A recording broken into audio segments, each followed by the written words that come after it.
So ఈరోజు మనం శ్రీమద్ భాగవతంలో 6వ స్కందంలో 16వ అధ్యాయం స్టార్ట్ చేస్తున్నాము. సో 16వ అధ్యాయంలో మొదటి శ్లోకం నుంచి చర్చించుకుందామంట. సో అప్ టు 25 నంబర్ శ్లోకం వరకు చర్చించుకోవడానికి ప్రయత్నిద్దామంట. సో ఈ అధ్యాయం పేరు వచ్చేసి చిత్రకేతు మహారాజు భగవంతుని దర్శించుకుంటాడు ముఖాముఖి. మనం లాస్ట్ టైం చూసుకున్నాము, నారదుని చెప్పాడు ఈ మంత్రాన్ని నువ్వు చెప్పిస్తే రెగ్యులర్గా భగవంతుని ముఖాముఖి దర్శనం చేసుకోవచ్చు అని. సో అందుకని మరి అది ఎలా జరిగింది, దానికి ముందు ఇంకేం జరిగింది, ఇంకేం చెప్పారు నారదుని. సో ఈరోజు పాటలో ముఖ్యంగా ఒక విశేషమైన విషయాన్ని చూస్తాం, మనం సంఘటన జరుగుతుంది. సో మనము మంగళాచరణ చేసుకుని స్టార్ట్ చేద్దామంట. ఓం అజ్ఞానతిమిరాంధస్య జ్ఞానాంజనాశలాకయా చక్షురోన్మిళితం యేన తస్మై శ్రీగురవే నమః. శ్రీచైతన్యమనోభీష్టం స్థాపితం యేన భూతలే స్వయం రూపः కదా మహ్యం దదాతి స్వపదాంతికం.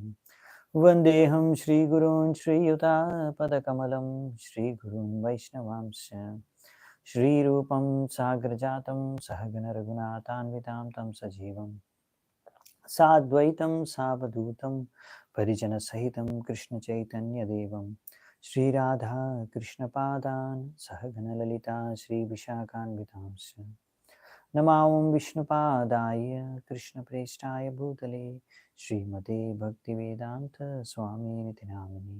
నమస్తే సారస్వతే దేవే గౌరవాణి ప్రచారిణి నిర్విశేష శూన్యవాది పాశ్చాత్య దేశధారిణి.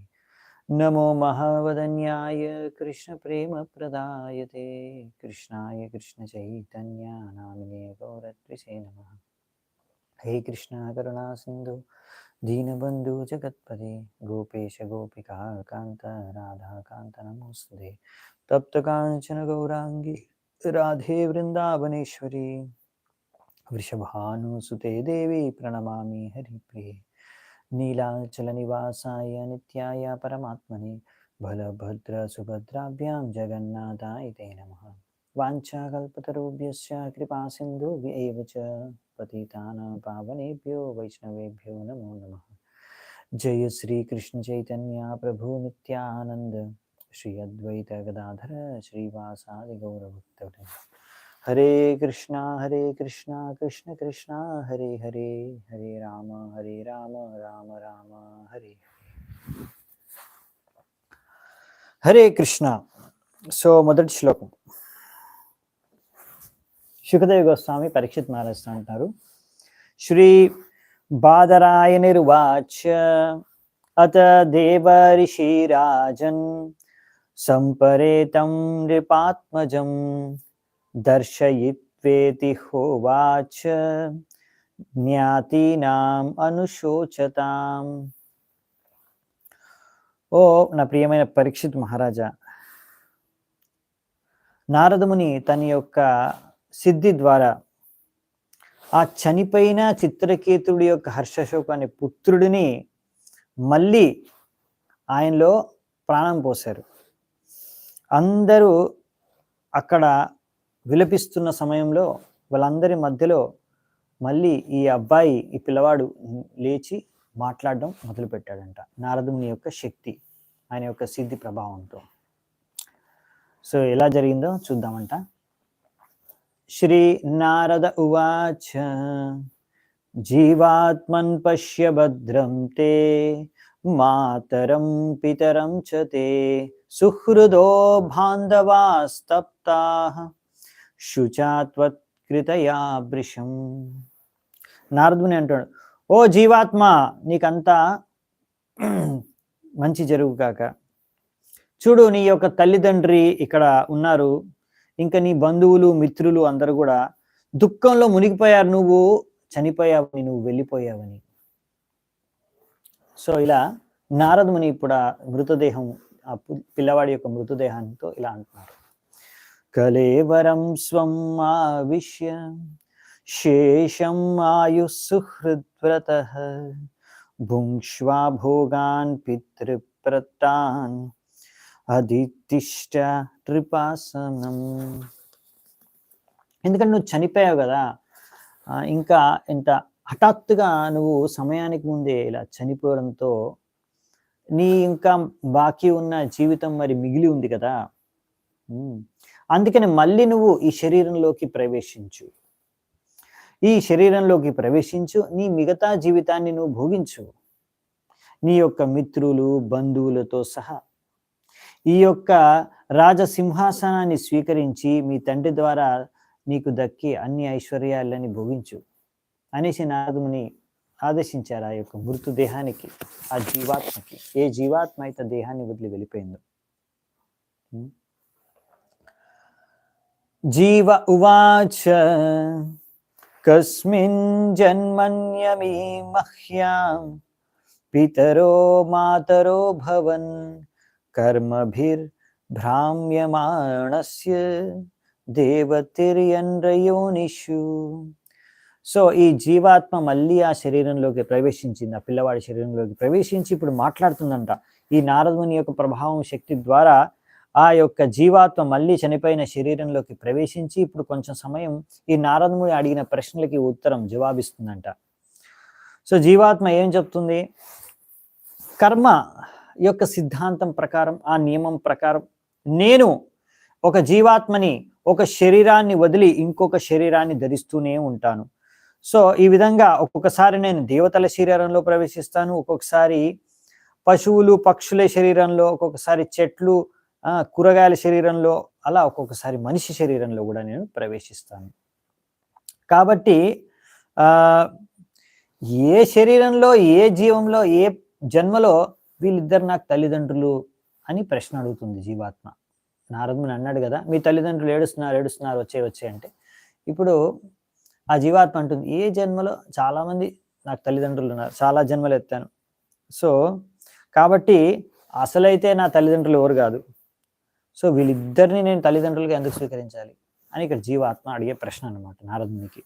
సో నారదుని అడిగిన ప్రశ్నకి జవాబిస్తూనే ఆయనకు ఒక ప్రశ్న వేస్తుంది అనమాట జీవాత్మ. సో జీవాత్మ ఎవరి సంతానం?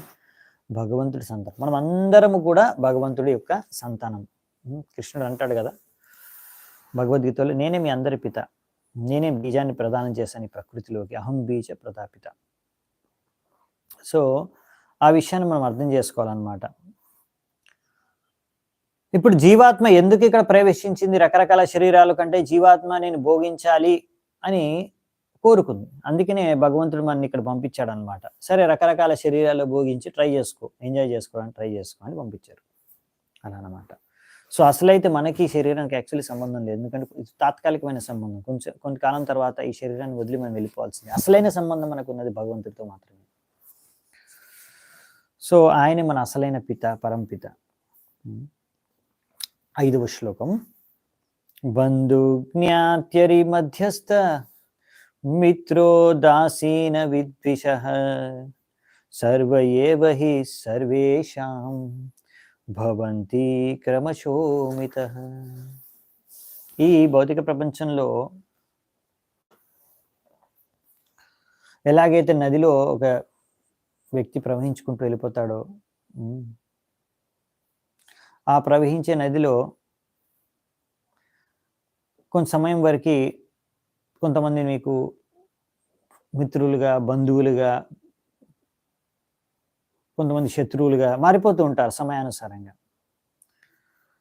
సో ఈ విధంగా ఈ యొక్క సంబంధాల్లో కొంతమందితో మిత్రత్వంతో, కొంతమంది శత్రుత్వంతో, కొంతమంది సమానత్వంతో రకరకాలుగా వ్యవహరిస్తారు. కానీ ఇవన్నీ సంబంధాలు కూడా ఏవి శాశ్వతమైనవి కాదు. సో ఇది కూడా మనం చూడొచ్చు. ఈరోజు ఇద్దరు మిత్రులు, మంచి మిత్రులు, రేపు ఏదో కారణంగా శత్రువులుగా మారిపోతారు. ముఖ్యంగా చూస్తాము డబ్బు విషయంలో ఎవరో ఒకరిని మోసం చేయడం కారణంగా శత్రువులుగా మారిపోతారు. లేకపోతే స్త్రీ విషయంలో, సో ఒక స్త్రీ గురించి గొడవపడి ఇద్దరు ఇలా ధనము, స్త్రీ గురించి ఇంకా ఇలా ఎన్నో విషయాల గురించి గొడవపడి ఇద్దరు మిత్రులు కూడా శత్రువులుగా మారిపోతారు ఏదో కారణంగా అలా.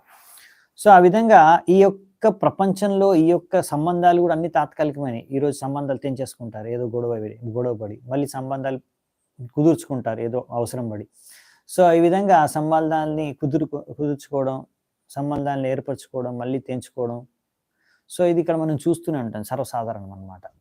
సో ఈ భౌతిక ప్రపంచంలో ఈ విధంగా మనం అర్థం చేసుకోవచ్చు ఈ సంబంధాలన్నీ కూడా ఆ విధంగా తాత్కాలికమైనవి అని. సో ఈ విధంగా ఇక్కడ మనకు తెలియజేసేది ఏంటంటే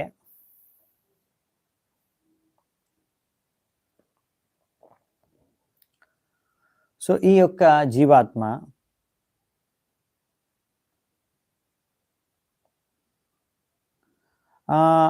ఇలా ఆలోచించి ఉండొచ్చు.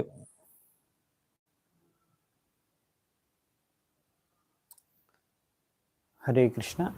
ఇక్కడ కొంచెం కరెంట్ పోయింది అనమాట. ఓకే వచ్చేసింది. Fine, will continue. సో ఇక్కడ చిత్రకేతు మహారాజు ఇలా ఏడుస్తున్నాడు, అయ్యో చనిపోయాడు, నా కొడుకు చనిపోయాడని. ఇలా ఆలోచించడం కన్నా ఇలా ఆలోచించవచ్చు కదా, ఈ జీవాత్మ నా పూర్వపు జన్మలో శత్రువు అయి ఉండొచ్చు, అందుకనే ఈ జన్మలో నా పుత్రుడి రూపంలో వచ్చి ఇలా ముందుగానే చచ్చిపోయి ఇలా చిన్నతనంలోనే చనిపోయి నాకు ఎంతో బాధ కలిగిస్తున్నాడు. సో కాబట్టి నేను ఇలా చనిపోయిన పుత్రుడు గురించి ఎవరైతే నా పూర్వపు జన్మలో శత్రుడు అయి ఉన్నాడో అటువంటి వాడి గురించి నేను బాధపడి ఎందుకు నా ఈ ఆనందాన్ని పోగొట్టుకోవాలి, నా యొక్క శత్రువు చనిపోయాడని ఆనందంలో ఉండడం కన్నా బాధపడడం ఎందుకు. సో అందుకని మనము ఎలా ఒక వ్యక్తితో సంబంధాన్ని ఇప్పుడు ఆ వ్యక్తితో మనం ఎలాంటి సంబంధంలో ఉంటే అలా వ్యవహరిస్తాం, అలా ఆలోచిస్తాం. అదే ఇప్పుడు ఆ వ్యక్తిని మనం శత్రువుగా భావిస్తే, ఇప్పుడు చిత్రకేతు మహారాజు అనుకున్నాడు ఈ పుత్రుడు చచ్చిపోయి నాకు ఇంత బాధ కలిగేస్తున్నాడు, మేబీ ఇతను లాస్ట్ లైఫ్ లో నా శత్రువు అయి ఉండొచ్చు, నన్ను బాధ పెట్టడానికి పుత్రుడి రూపంలో వచ్చి చచ్చిపోయినట్టున్నాడు తొందరగా. సో అలాంటప్పుడు ఒకవేళ అతను శత్రువు అయి ఉంటే శత్రువు చనిపోతే ఆనందించాలి కదా, సో నేను ఎందుకు దుఃఖించాలి అని ఆలోచించవచ్చు కదా చిత్రకేతు మహారాజు. సో అంటే మీరు ఎలా ఆలోచిస్తున్నారు, ఆ సంబంధం ఎలా ఉందనే బట్టి మీరు సుఖ దుఃఖాలకు లోనవుతారు. ఇదంతా మా మెంటల్ లెవెల్ అనమాట, అవునా. సో మీరు అందుకే మీ సంబంధం తెంచేసుకున్నారు అనుకోండి, ఆ వ్యక్తితో శత్రుత్వం ఉందనుకోండి, అప్పుడు అది చచ్చినా కానీ మీకు ఏమి పట్టదు అనమాట, మీకేం దుఃఖం కలగదు, అవునా. సో అందుకనే మనం ఎలా వాళ్ళతో సంబంధం ఉంది దాన్ని బట్టి. సో అందుకని మనం ఎప్పుడైతే అర్థం చేసుకుంటామో నాకు భగవంతుడితో ఉన్న సంబంధమే శాశ్వతమైన సంబంధము, ఇవన్నీ తాత్కాలికమైన సంబంధాలు. అప్పుడు ఈ సంబంధాల్లో తాత్కాలికమని ముందే అర్థం చేసుకున్నాం, ముందే మెంటల్లీ ప్రిపేర్డ్, మనం ఇది పర్మనెంట్ కాదు, ఏదో ఒక రోజు ఈ సంబంధం ముగిసేదే. ఈ శరీరంతో సంబంధించిన ఏ సంబంధాలు కూడా శాశ్వతమే కాదు అని ఎప్పుడైతే మనము క్లియర్గా ఉంటామో అప్పుడు అలా చనిపోయినా కానీ ఒక వ్యక్తి వాళ్ళతో మనకి ఎటువంటి సంబంధం ఉన్నా కానీ ఆ మిత్రువు అయినా శత్రువు అయినా మనం దాని ద్వారా ఎటువంటి విచలితానికి అంటే ఎటువంటి సుఖానికి దుఃఖానికి కూడా లోనవ్వము అన్నమాట. దానికి అతీతంగా మనం ఉండొచ్చు. అందుకే చిన్మయ స్థలంలో ఆధ్యాత్మిక స్థలంలోనే ఇది సంభవం, ఆధ్యాత్మిక చేతన ద్వారానే ఇది సంభవం. ప్రకృతే క్రియమానాని గుణై కర్మాని సర్వశః. ఇక్కడ అంతా కూడా 3 గుణాల యొక్క ప్రభావంతో జరుగుతున్నాయి, వాటి యొక్క ప్రభావంలోనే. సో అందుకనే ఒకరోజు ఒక్కొక్కసారి సత్వగుణం ప్రభావం చేత మనం ఒకరిని మిత్రుడిగా స్వీకరిస్తాము, రజతమ గుణాల ప్రభావం చేత ఒక్కొక్కసారి మనం ఒకరిని శత్రువుగా స్వీకరిస్తాము. సో ఈ విధంగా ఈ భ్రమలో ఒక్కొక్కసారి కొంతమంది మనం మిత్రులుగా, శత్రువులుగా, పుత్రులుగా, పితలుగా, మాతాపితలుగా ఇలా స్వీకరించుకొని రకరకాల భావోద్వేగాలకు గురవుతూ ఉంటాం విభిన్న పరిస్థితుల్లో. సో ఇవన్నీ కూడా భౌతిక స్థలంలో ఉన్నవి అనమాట. ఈ మనం చిన్మయ స్థలానికి ఎదిగినప్పుడే ఇవన్నిటి నుంచి పైకి మనం పోగలం అన్నమాట. 6వ శ్లోకం. యథా వస్తూని పన్యాని హేమాదీని తతస్తతః పర్యతంతి నరేష్వేవాం జీవో యోనిషు కర్తృషు. అలాగైతే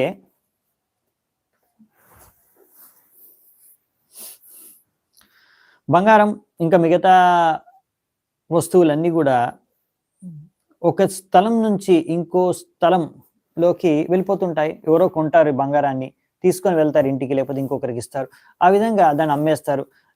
ఈ విధంగా కొనడం అమ్మడం ద్వారా ఒక బంగారం ఎలాగైతే లేకపోతే వస్తువులు ఎలాగైతే ఒక చోటు నుంచి ఇంకో చోటుకి వెళ్ళిపోతాయి, అలాగే ఒక జీవాత్మ కూడా కర్మ యొక్క ఫలితం కారణంగా ఈ యొక్క బ్రహ్మాండంలో, ఈ యొక్క విశ్వంలో రకరకాల శరీరాల్లో ప్రయాణిస్తూ ఉంటారు. రకరకాల శరీరాల్లో ఒక శరీరం తర్వాత ఇంకో శరీరంలో ఒక రకమైన తల్లిదండ్రులు తర్వాత ఇంకో రకమైన తల్లిదండ్రులు పొందుతూనే ఉంటాడు అని ఎవరు చెప్తున్నారు? ఈ జీవాత్మ. ఇప్పుడు చనిపోయిన పుత్రుడు మళ్ళీ లేచి బ్రతికి ఆ జీవం మళ్ళీ శరీరంలోకి ప్రవేశించి ఈ ఉపదేశాలు ఇస్తుంది, ఈ జ్ఞానాన్ని ప్రసాదిస్తుంది ఆ జీవాత్మ. సో ఇక్కడ కూడా మంచి ముఖ్యమైన తాత్పర్యం మనకి ఇచ్చారు ప్రభుపాల్ వారు. సో ఇది కూడా చూద్దామంట.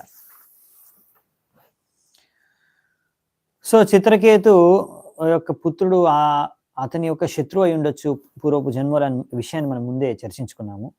అతను ఇప్పుడు ఇలా మళ్ళీ ఇంకా ఎక్కువగా బాధ కలిగించడానికి, అంటే విషయం ఏంటంటే చూడండి, మీకు ఎవరైనా బాధ కలిగిస్తున్నారంటే అది ఏదో ముందు ఉందన్నమాట, మీరు చేసుకున్న కర్మ ఫలితమే. అవునా? సో ఈ విషయాన్ని మనం ఎప్పుడైతే అర్థం చేసుకొని ఇదంతా కర్మ ఫలితమే సరే అనేసి ఆ సంబంధాన్ని మనం అలా చేంజ్ చేసుకొని చూసుకుంటే, పై ఈ యొక్క ఆధ్యాత్మిక చేతనతో చూసుకుంటే మనము ఈ దుఃఖానికి లోను కాకుండా మనం బయటపడవచ్చు దుఃఖం నుంచి. ఎందుకంటే లేకపోతే అయ్యో నా కొడుకు చనిపోయాడు అనేసి ఎంతో బాధలో మునిగిపోవచ్చు.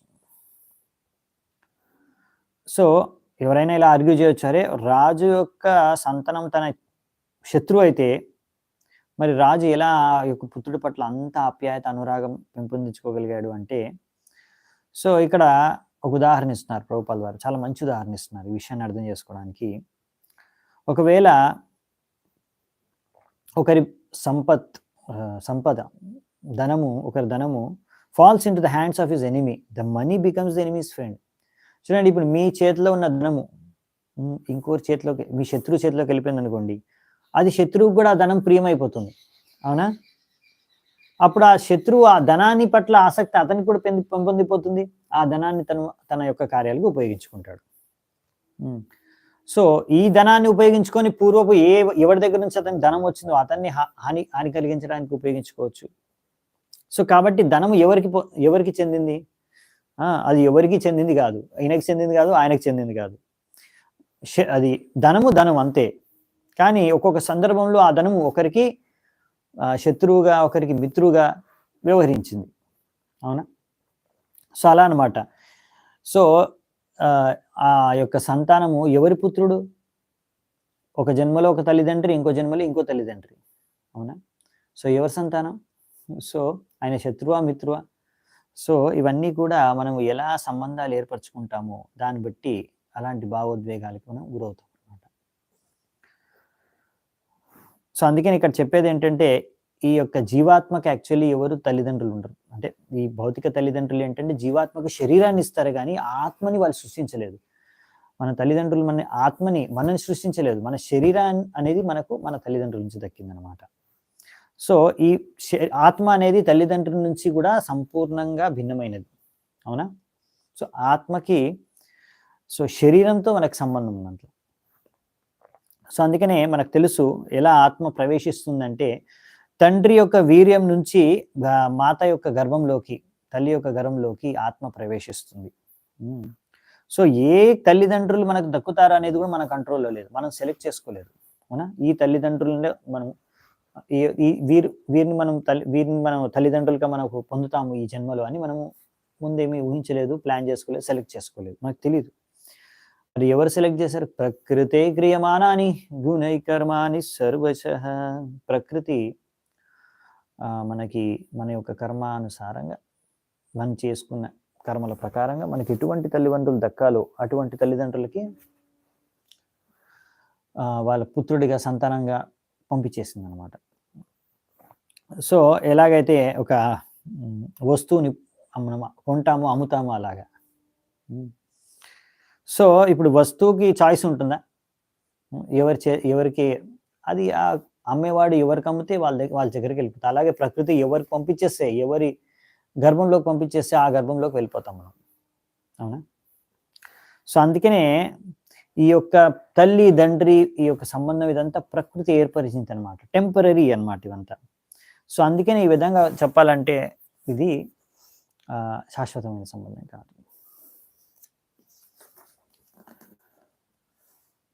సో అందుకే ఈ జీవాత్మ ఒక్కొక్కసారి మనిషి, ఒక్కొక్కసారి పశువు, రకరకాల యోనిలో ప్రవేశించి రకరకాల తల్లిదండ్రులు, పక్షి శరీరంలో కూడా పక్షి తల్లిదండ్రుల్ని అలా స్వీకరిస్తూ ఉంటుంది. బ్రహ్మాండే భ్రమితే कोनो భాగ్యవాన్ జీవ్ గురు కృష్ణ ప్రసాదే పాయి భక్తిలతా భీజ్ అని చైతన్య మహాప్రభు అన్నారు. సో ఇలా ఎన్నో జన్మలు భ్రమణం చేస్తూ భాగ్యవాన్ జీవ్, ఎవరికో అసలు భాగ్యం అనేది కలిగి ఉంటే అలా ఎంతో భాగ్యవంతమైన ఒక జీవుడికి గురువు ఇంకా కృష్ణుడి యొక్క కృప ద్వారా భక్తి బీజం అనేది దక్కుతుందంట. సో మనం ఈరోజు భక్తిలోకి వచ్చామంటే మనం అర్థం చేసుకోవచ్చు, ఎంతో అదృష్టం ఉంటే కాదు, గురువు కృష్ణుడి కృప ఉంటే కానీ మనకు భక్తి మొదలవదు. బీజము, భక్తి లత యొక్క బీజము మన హృదయంలో ఆల్రెడీ ఇప్పుడు నాటేశారు. మనం అందరూ ఇప్పుడు వింటున్నాం, భాగవతం క్లాసు, భక్తి చేసుకుంటాం, మాలలు జపం చేసుకుంటాం, ఇస్కాన్ మందిరానికి వెళ్తున్నాం. సో కొంతమంది ఆల్రెడీ దీక్ష కూడా అయిపోయింది. సో అంటే ఆల్రెడీ మన భక్తి అనేది మొదలైపోయింది.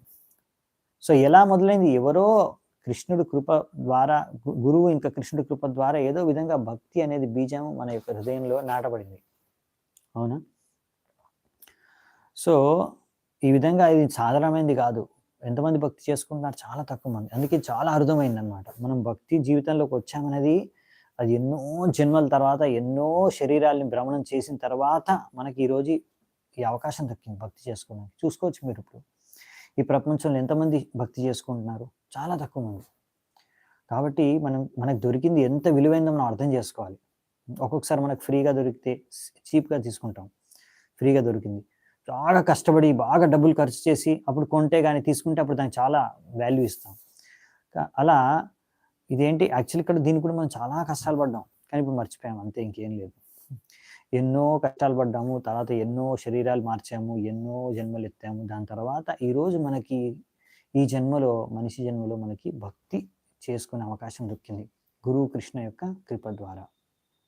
జనమే జన్మే సబే పిత మాత పాయ్, కృష్ణ గురు నాహి మిలే బజే హరి అయి. ఇక్కడ అందుకే మనకి చెప్తున్నారు ఏమని, ప్రతి జన్మలో తల్లిదండ్రులు దొరుకుతారా నీకు, కాకపోతే ప్రతి జన్మలో నువ్వు కృష్ణుడు గురువు నీకు దక్కరు. అవునా? అందుకనే ఇప్పుడు నువ్వు కృష్ణుడి నామాన్ని జపించు అని.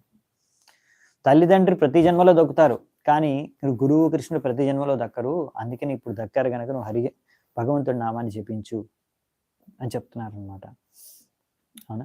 సో ఒక తల్లిదండ్రి దక్కడం అనేది పెద్ద విశేషమైనది కాదు. కుక్క, పిల్లి, అన్ని రకాల జీవరాశుల్లో తల్లిదండ్రి వారికి దక్కుతారు. ప్రతి జీవుడికి ఏ జన్మ ఎత్తినా తల్లిదండ్రి అనేది దక్కుతారు. కానీ ప్రతి జన్మలో కృష్ణుడి యొక్క ప్రతినిధి అయిన గురువు యొక్క సంపర్కంలో రావడం అనేది చాలా అరుదు, రేర్ అన్నమాట. అందుకే ఈ విధంగా మనం ఒక గురువు యొక్క శరణంలోకి రాగలిగితే ఆ గురువు యొక్క కృప, ఆయన యొక్క మార్గదర్శనంలో మనం భగవద్ధామానికి తిరిగి వెళ్ళిపోవచ్చు. అందుకే మనం అర్థం చేసుకోవాలి, ఈరోజు మనం భక్తి మార్గానికి వచ్చాము, మనం ఆల్రెడీ ఒక గురువుని ఆశ్రయించి ఉంటే, సో అది ఎంత అరుదైన విషయమో, ఎంత విలువైన విషయమో దాన్ని గ్రహించి మనం దానికి అంత విలువనివ్వాలి, ఆ విషయానికి అంత ప్రయారిటీ ఇవ్వాలి లైఫ్లో. ఒక్కొక్కసారి జనాలు భక్తి మార్గంలో వస్తారు కానీ దానికి అంత వాల్యూ ఇవ్వరు. వేరే అన్ని విషయాలు, జీవితంలో ఎన్నో జరుగుతుంటాయి, వాటికి ఎక్కువ ప్రయారిటీ ఇస్తారు. సో అందుకనే మనం దీనికి ప్రయారిటీ ఇవ్వాలి. భక్తి జీవితానికి మనము ప్రాముఖ్యత, మన జీవితంలో దాని యొక్క ప్రాముఖ్యతను అర్థం చేసుకోవాలి. అదే ఇక్కడ మనకి చెప్తానమాట ప్రభుపాదులు గారు. 7వ నంబర్ శ్లోకం. నిత్యస్యార్థస్య సంబంధో అనిత్యో దృశ్యతే నృషు, యావద్యస్య హి సంబంధో మమత్వం తావదేవ హి. సో అందరికీ మనిషి జన్మ దక్కదు, కొంతమందికి మాత్రమే మనిషి జన్మ దక్కుతుంది. చాలా మందికి పశువు, రకరకాల ఎన్నో ఉన్నాయి కదా, 84 lakhs స్పీషీస్ ఆఫ్ లైఫ్ ఉన్నాయి, 84 లక్షల రకరకాల శరీరాలు ఉన్నాయి. కానీ మనిషి శరీరం కొన్ని జీవాత్మలకే దక్కుతాయి. అవునా? సో ఈ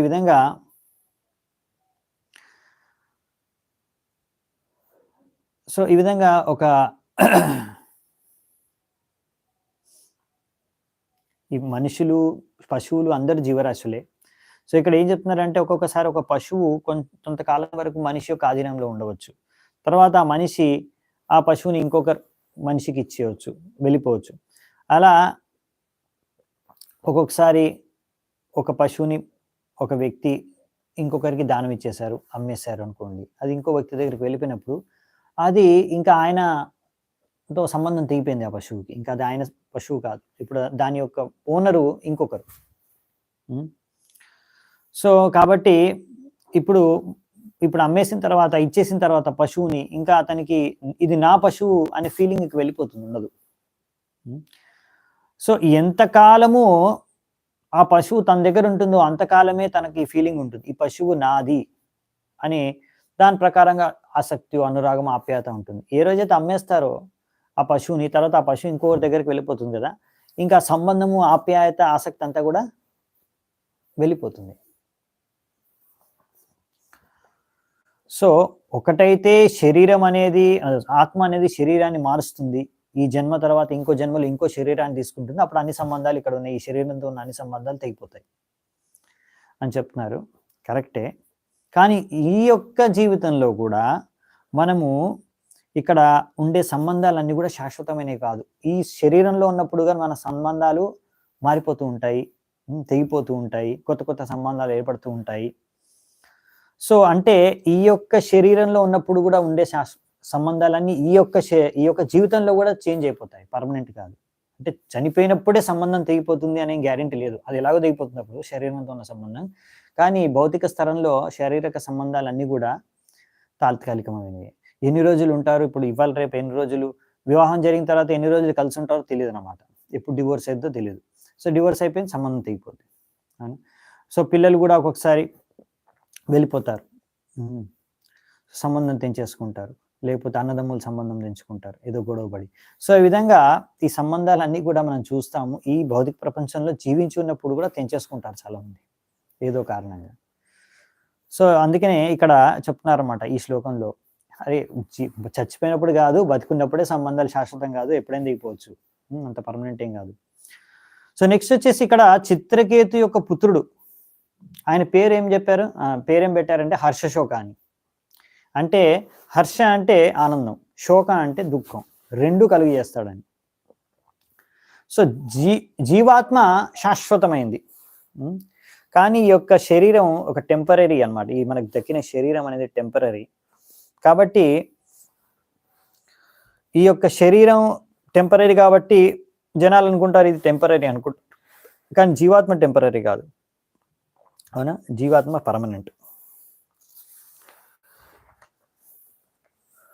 సో ఈ ఆత్మతత్వాన్ని ఇక్కడ బేసికల్లీ ఈ జీవాత్మ బోధిస్తుంది అనమాట చిత్రకేతు మహారాజ్. చూడండి, ఇది చాలా ఇంపార్టెంట్ జ్ఞానం. మనము ఈ దుఃఖంలోంచి బయటికి పడాలి అంటే, భౌతిక దుఃఖం నుంచి మనం బయటపడాలంటే ఈ ఆత్మజ్ఞానం అనేది చాలా ఇంపార్టెంట్. కృష్ణుడు కూడా అర్జునుడికి ఫస్ట్ బోధించింది ఆత్మజ్ఞానం. భగవద్గీతలో 2వ అధ్యాయంలో ఆయన కృష్ణుడికి శరణాగతం అయిపోయిన తర్వాత ఫస్ట్ నేర్పించింది ఆత్మజ్ఞానం, సాంఖ్యయోగం.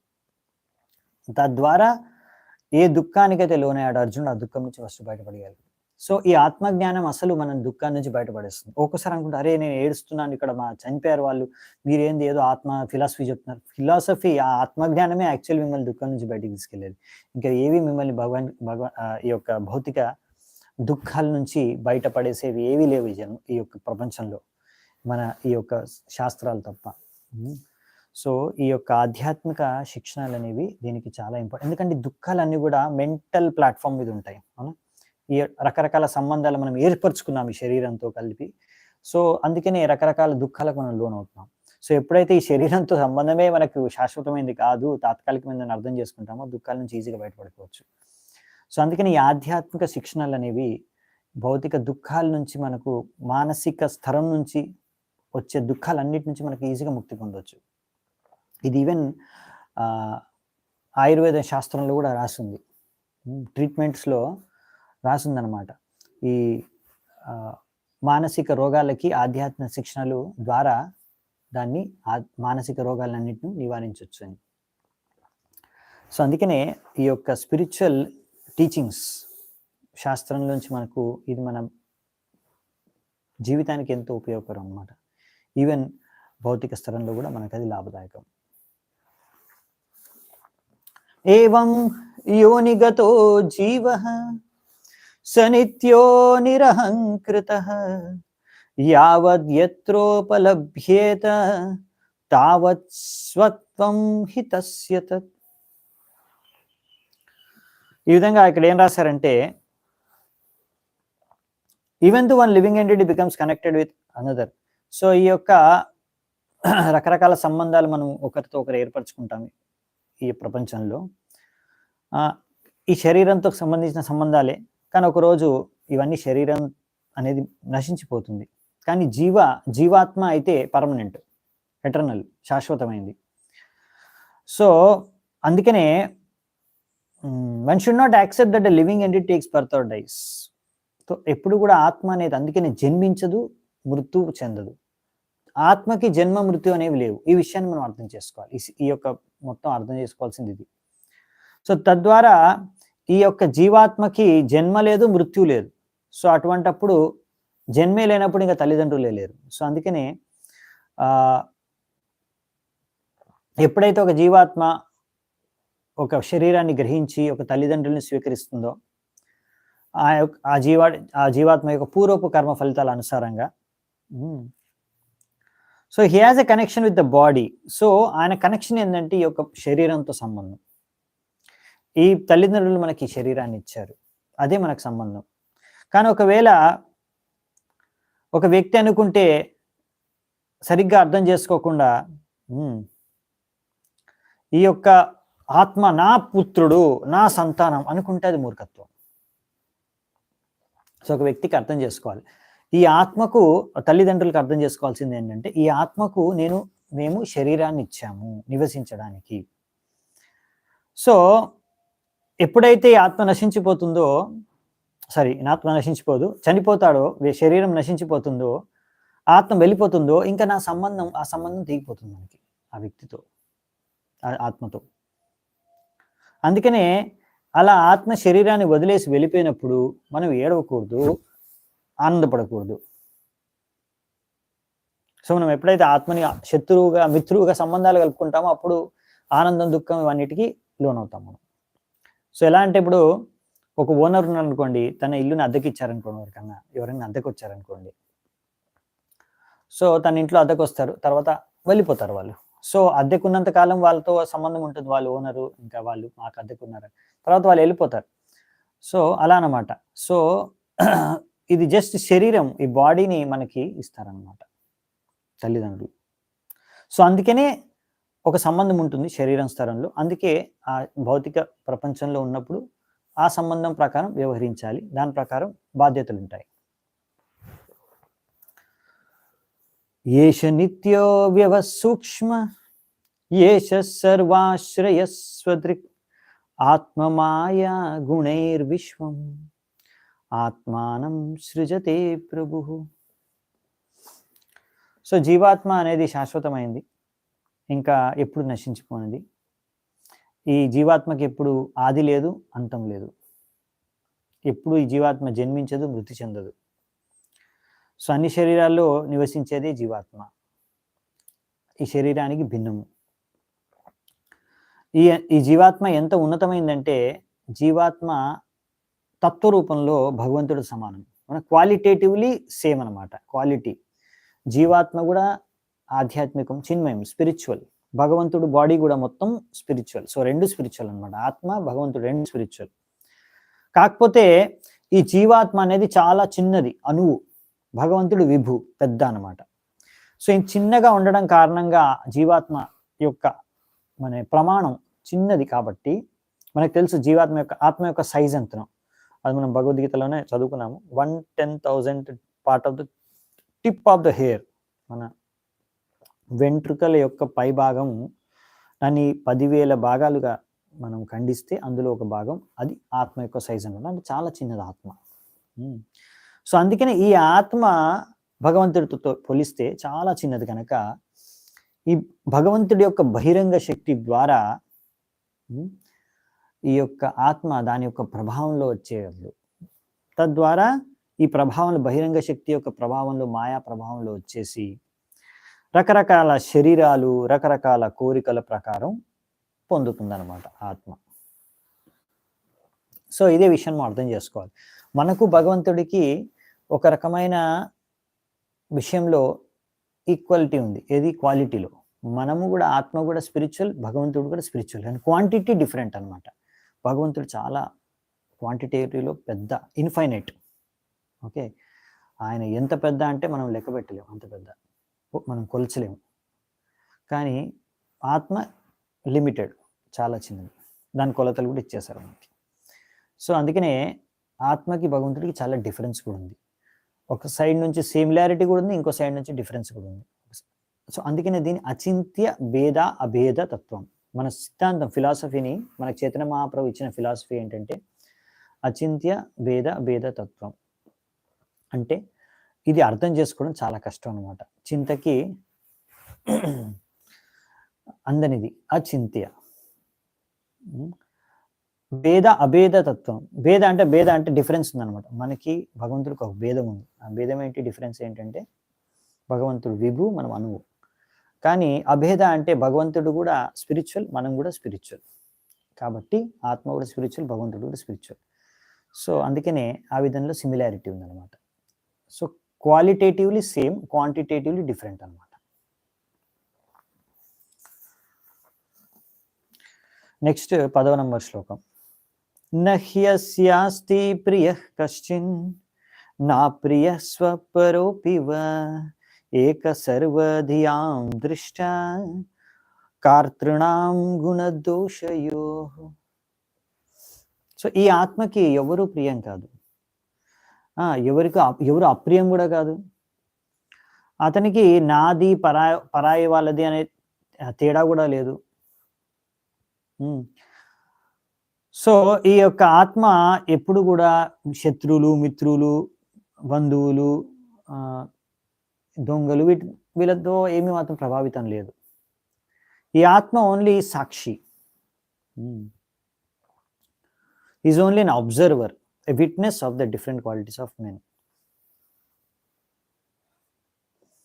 సో ఇక్కడ ఆత్మ ఎలాగైతే భగవంతుడైతే పరమాత్మ అంటే భగవంతుడు అన్ని అబ్జర్వ్ చేస్తున్నాడు, అందరి హృదయాల్లో ఉన్నాడు. సో మొత్తం విశ్వం అంతా ఏం జరుగుతుందో ఆయన చూస్తున్నాడు, ఆయన సాక్షి దానికి. సో మనం ఏంటంటే మనకు అంత కెపాసిటీ లేదు, కానీ భగవంతుడిలో మనకు ఒక సిమిలారిటీ ఉంది. సో మనం చిన్న కదా, అణువు కాబట్టి మనం కూడా కొన్ని విషయాలు అబ్జర్వ్ చేయొచ్చు. సో అంతేకాకుండా ఎలాగైతే భగవంతుడికి కూడా భౌతిక స్వరంలో ఎవరితో సంబంధం లేదు, అలాగే మనకు కూడా సంబంధం లేదు ఎవరితో కూడా.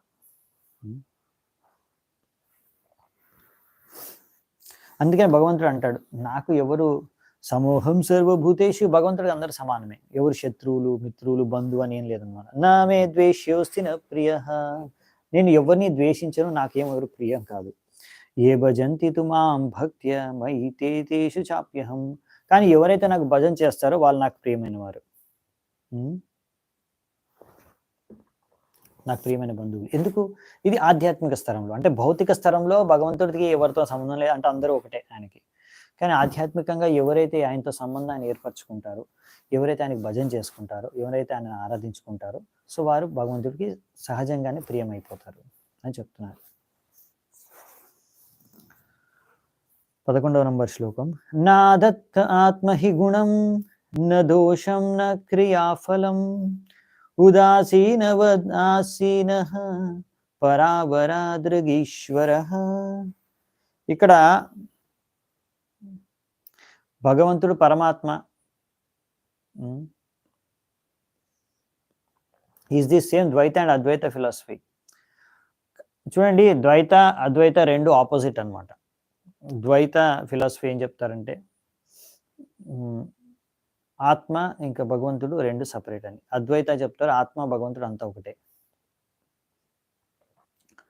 సో మనం అందుకనే ఈ యొక్క అచింత్య భేదాభేద తత్వలో ఈ రెండు కూడా కలిసి ఉంటాయి అన్నమాట. రెండు సపరేట్ కూడా, రెండు సేమ్ కూడా. డిఫరెన్స్, సిమిలారిటీ కూడా ఉంది, డిఫరెన్స్ కూడా ఉంది. ఇది మన ఫిలాసఫీ అన్నమాట, మనకు చైతన్య మహాప్రభు ఇచ్చింది అలా.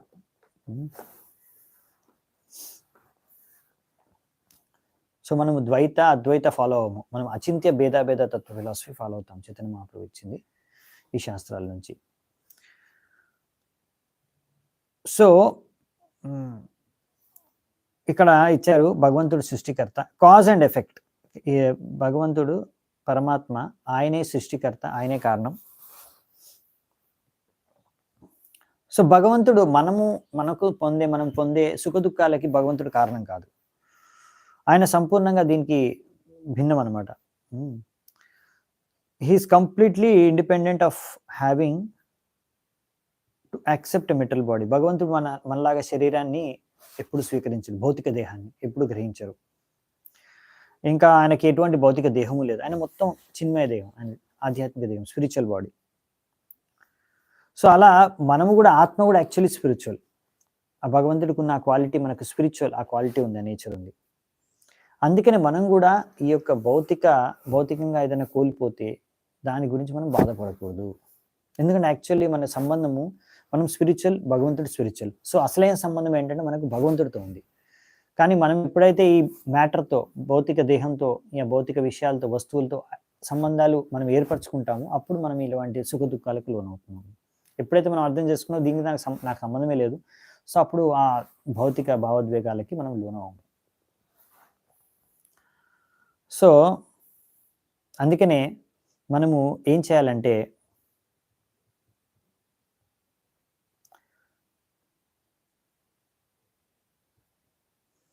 మనం ఇలా ఆలోచించాలి, మన చేతన ఎలా ఉండాలి. ఇప్పుడు ఇక్కడ మహారాజ్ చిత్రకేతు చెప్తున్నారు ఇక్కడ కి was advised that remaining neutral in such trying circumstances as the death of the son is impossible.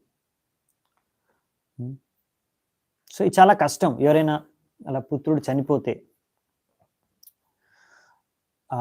అలాంటి సమయంలో ఏమాత్రం ఫీలింగ్ లేకుండా ఉండడం అనేది అది అసంభవం. కాబట్టి nevertheless, since the lord knows how to adjust everything, the best course is to depend upon him and do one's duty in devotional service to the Lord. So మనం అర్థం చేసుకోవాల్సింది ఏంటంటే, ఇది భగవంతుడి అంతా కూడా ఏం జరుగుతుందో అంతా కూడా భగవంతుడి యొక్క అధ్యక్షతలోనే జరుగుతుంది, మన చేతుల్లో ఏం లేదు. సో భగవంతుడి యొక్క అనుగ్రహం, భగవంతుడి యొక్క నియంత్రణలోనే అన్నీ నడుస్తున్నాయి. కాబట్టి మనం భగవంతుడికి భక్తి చేసుకుంటున్నాం. కాబట్టి మనకి ఏది జరిగితే మన భక్తి జీవితానికి, మనకి, అందరికీ మంచిదో అదే భగవంతుడు మనకు చేస్తాడు. కాబట్టి మనం ఎప్పుడు కూడా భగవంతుడి పైన ఆధారపడి, భగవంతుడిని నమ్ముకొని, భగవంతుడికే మన సేవ చేసుకుంటూ భక్తిలో ముందుకు వెళ్ళిపోవాలి. అంటే మనం భక్తి చేసుకున్నప్పుడు కూడా ఏవైనా ఇట్లాంటివి జరగచ్చు. ఎవరైనా మన వాళ్ళు చనిపోవచ్చు, మన దగ్గర వాళ్ళు చనిపోవచ్చు. సో అలాంటప్పుడు మనం మనకు వీటిపైన పెద్ద కంట్రోల్ లేదు, ఎవరు ఎప్పుడు చనిపోతారని దానిపైన. మనం దాన్ని ఆపలేము. సో అది భగవంతుడు చేతిలో ఉంది, భగవంతుడి నియంత్రణలోనే అన్ని జరుగుతున్నాయి. భగవంతుడి యొక్క పర్మిషన్ లేదా ఎవరు చనిపోలేరు, ఎవరు పుట్టలేరు. కాబట్టి అన్ని కూడా భగవంతుడి యొక్క పర్మిషన్లో, అండర్లోనే జరుగుతున్నాయి. ఈ ప్రకృతి కూడా భగవంతుడి యొక్క అధ్యక్షతలోనే నడుస్తుంది, మయాధ్యక్షేత ప్రకృతి.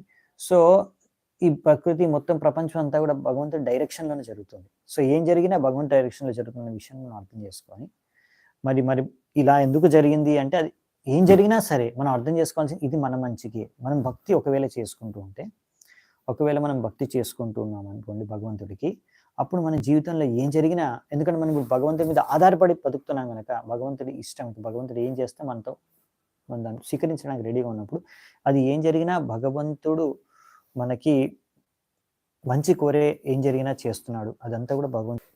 అవునా? సో కానీ మరి ఇలా ఎప్పుడైనా ఏమైనా జరిగితే మనం భక్తి చేసుకునేటప్పుడు ఇలా ఆలోచించుకొని మనం డిస్టర్బ్ అవ్వకుండా మనం ఉండడానికి ప్రయత్నించాలి. ఓకే, 12వ శ్లోకం. శ్రీ బాదరాయణిరువాచ ఇత్యుదీర్యాగతో జీవో జ్ఞాతయస్తస్య తే తదా విస్మిత ముముచు శోకం చిత్వాత్మా స్నేహ శృంఖలాం.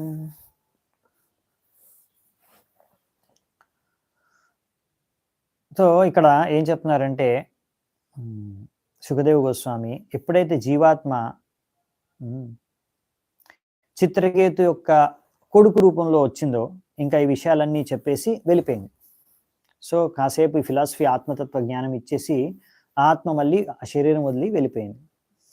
సో అప్పుడు చిత్రకేతు ఇంకా మిగతా బంధువులందరూ కూడా ఈ యొక్క చనిపోయిన పుత్రుడు ఇలా వాక్యాలు చేసి వెళ్ళిపోయడం వినేసి ఆశ్చర్యపోయారు.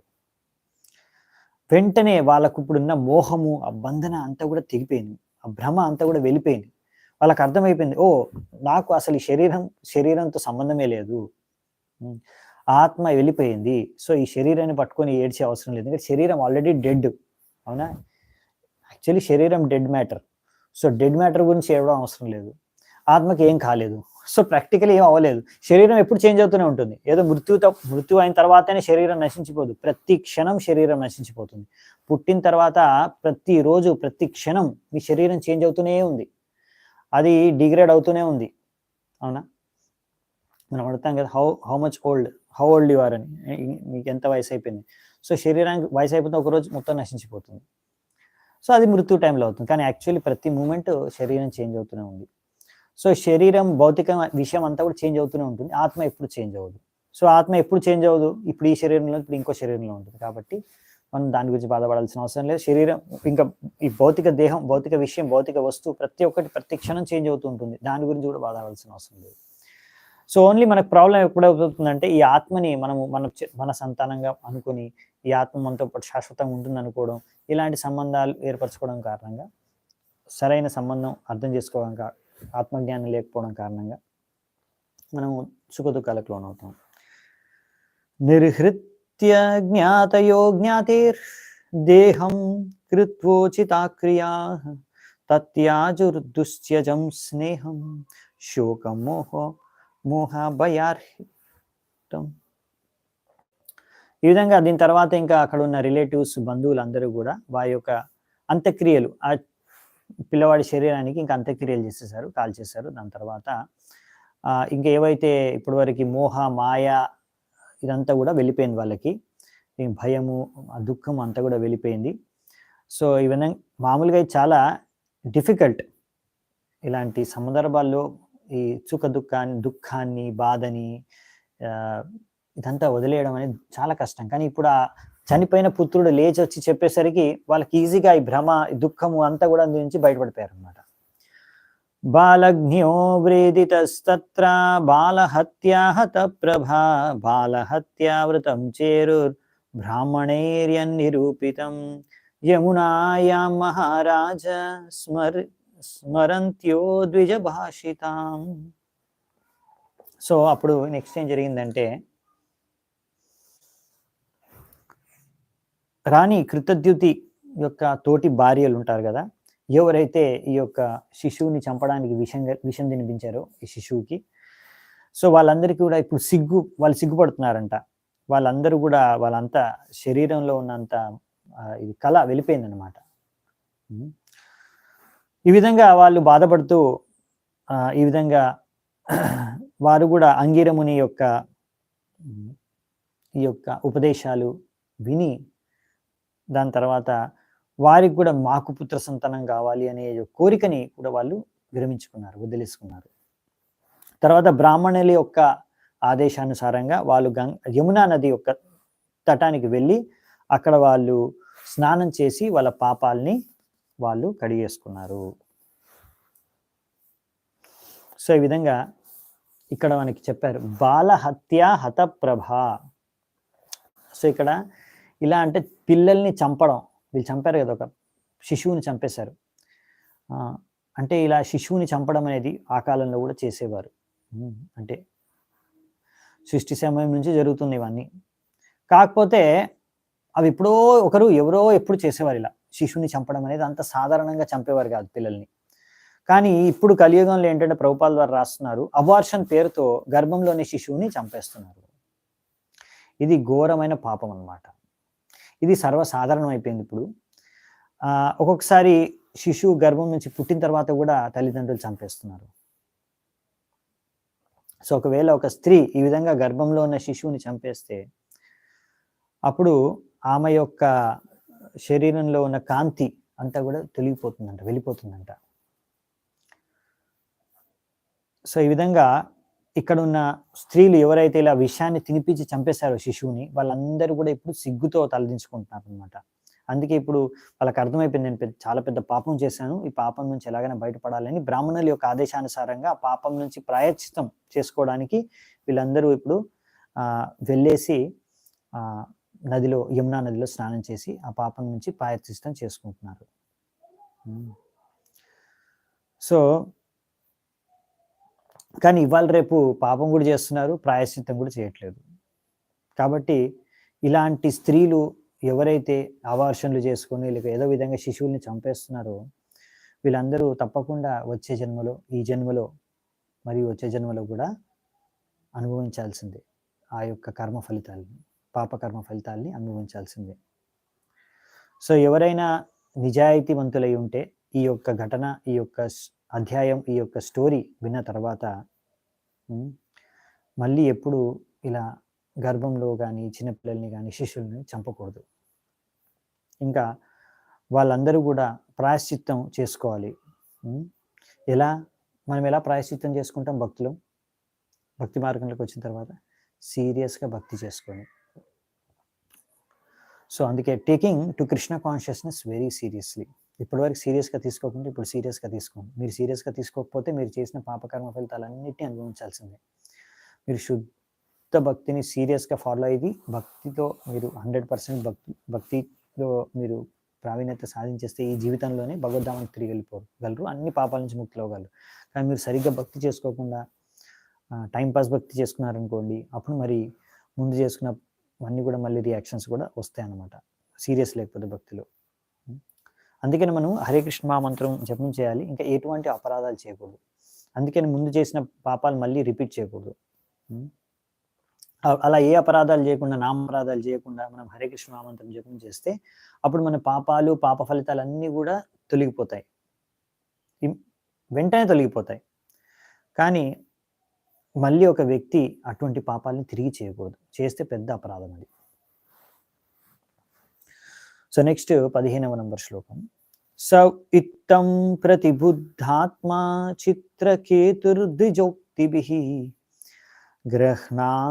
గ్రహాంధకూపా నిష్క్రాంతః సరః పంకాదివద్విపః. ఈ విధంగా ఇక్కడ అంగీరముని, నారదముని యొక్క ఉపదేశాల ద్వారా వీళ్ళకి ఇప్పుడు జ్ఞానోదయం అయిందనమాట. ఎవరికి? చిత్రకేతు మహారాజుకి. ఇప్పుడు ఆయనకి మొత్తం ఆధ్యాత్మిక జ్ఞానం సరిగ్గా అర్థమైంది. ఎలాగైతే ఒక ఏనుగు